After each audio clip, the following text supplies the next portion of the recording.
Hey everybody, I was originally going to make a video today. I let everybody knows I'm in long-term recovery, and I also have my coaching business. And it's interesting, I've noticed some crossovers between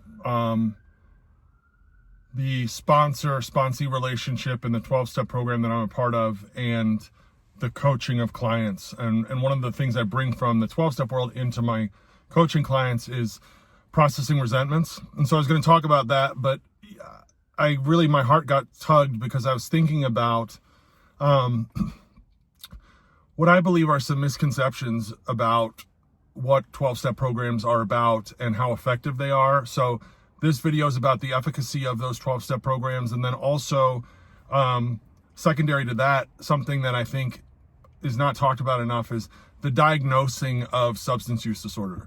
Now, the term substance use disorder, that is what the current medical terminology is for addiction to any myriad of substances, right? But that's kind of what the verbiage is now, is substance use disorder. So if you're wondering what that refers to, it refers to all of it.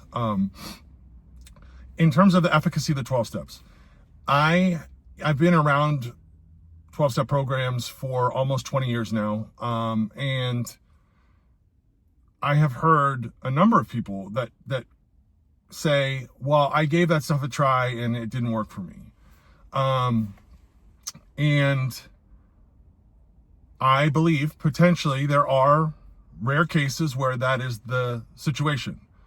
But I believe the vast majority of people, if they are to give a full effort to what is outlined in the program of the 12-step fellowship that they're a part of, will find a solution on the other side of that. And very specifically what I mean is, if a person comes into that 12-step fellowship, gets a sponsor, works the 12 steps, and then continues to carry the message to another person suffering from whatever affliction it is, they will have a better life, and they will be generally centered, peaceful, happy people. It's just like if you take 100 obese people and you send them to a doctor, and the doctor prescribes to them exercise 3 to 4 times a week, healthy eating habits, and appropriate amounts of sleep, okay? And then in 6 months, they bring those 100 people in. Well, there's going to be a percentage of those people who did exactly what the doctor told them to do, and they're going to have lost weight. There's going to be people that have done some of what the doctor suggested, and they're going to see some results. And then there's going to be people who didn't do it, and they're not going to have seen results. And in that segment of people that did not do it, there are going to be people who say, yeah, that stuff doesn't work for me. And again, I think potentially even in that situation, there are rare cases where that may be true. But by and large, it's a matter of doing what is prescribed, exactly as it's prescribed, to attain the outcome that is desired. So if you are a person who's not in recovery, and you are adjacent to someone who's potentially pursuing that path, and they say to you that maybe you suggest, hey, why don't you go find a meeting for said 12-step fellowship that you want to participate in? And they say, yeah, I tried that, it doesn't work for me. I would ask them these questions. First, ask them, oh, did you have a home group when you were participating? Because a home group is one that you show up to every week. Everybody knows who you are. And if you're not there, they call you to ask where you are. Second question would be, so that's number one. Second is, did you have a sponsor? And did you work the 12 steps with that sponsor? Okay? Because if that didn't happen, then that's like going to that doctor and him telling you to work out, and you go to the gym one time and then you say it didn't work. Okay? You have to actually do the work, right? So that's the second question. So if they've answered yes to both of those questions, then the third question I would ask is, when you got done the 12 steps, did you then start sponsoring other people? And if they answer yes to that, well then, if they answer yes to all those questions and they still fall in the category of it didn't work for me, then they're either lying or they are one of the very rare people. But by and large, you will find, I have found, that when people do those things, they get the solution they were looking for. Now, I want to talk about diagnostics of substance use disorder because it plays into that efficacy as well. One of the pieces of the puzzle of addiction that I really am bothered by in the United States of America, regards to like what it looks like, is I believe because of the stigma associated with substance use disorder, we have not had the best minds attacking the problem. And what that has left us with is really shoddy diagnostics.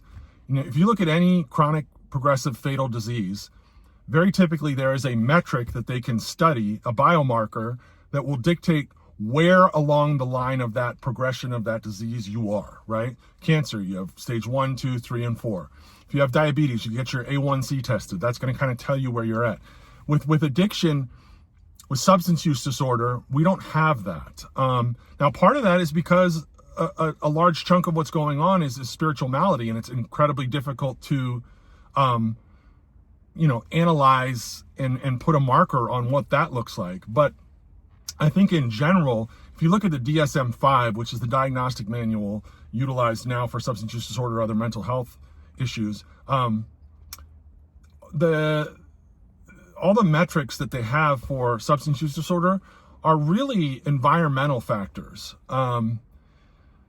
Now, I believe that is a piece of what's going on, but I also think that there are biological differences in people's systems, and I think I am not smart enough to be able to sit here and tell you guys what I think those are, but what I can tell you is we have never had the best minds attacking this problem and looking at it and saying, how can we come to a better conclusion on diagnosing what is happening with these people that have this thing? Because I think if you're able to diagnose more specifically where along the path someone is in the progression of the disease of substance use disorder, you'll have a way better capacity to treat them accordingly, right? Because if you're at the top end, stage 4, right, you need detox, residential treatment, step-down treatment, and long-term continuing care for the rest of your life. If you're a stage 1, maybe you need outpatient treatment and you can go to 3 meetings a week in whatever 12-step fellowship you're a part of, and that's going to be satisfactory for you. But as it stands now, we don't have any differentiator besides someone's own opinion of where they feel like they are, and I just don't think that's enough. So that's me ranting for the day. Hope you guys have a great day. Bye.